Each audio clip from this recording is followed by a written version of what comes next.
زندگی ما آدم ها همیشه مخلوطی از خوبی ها و بدی ها بوده.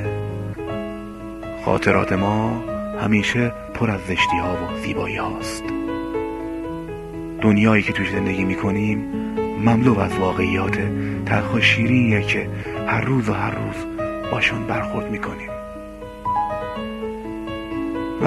ولی چه خوب بود که تو زندگی جز خوبی و پاکی و صداقت چیزی نبود.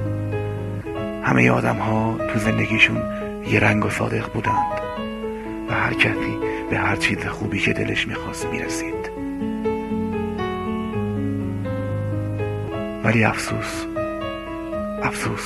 زندگی همیشه اون چیزی نیست که ما آرزوش رو داریم. ولی میشه چشما رو ببندی و تو رویاهات به اون چیزایی که همیشه آرزوی داشتنش داشتی برسی. میشه توی اون دنیای خیالی اون چیزایی را که همیشه برات یه آرزو بودن ببینی و لمسشون کنی و باشون زندگی کنی.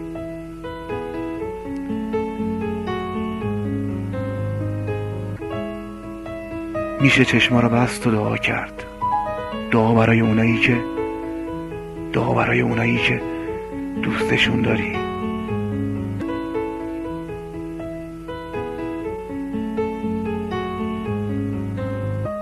آغاز سال جدید بهترین فرصت برای دعا کردن. سال نو مبارک. خداحافظ.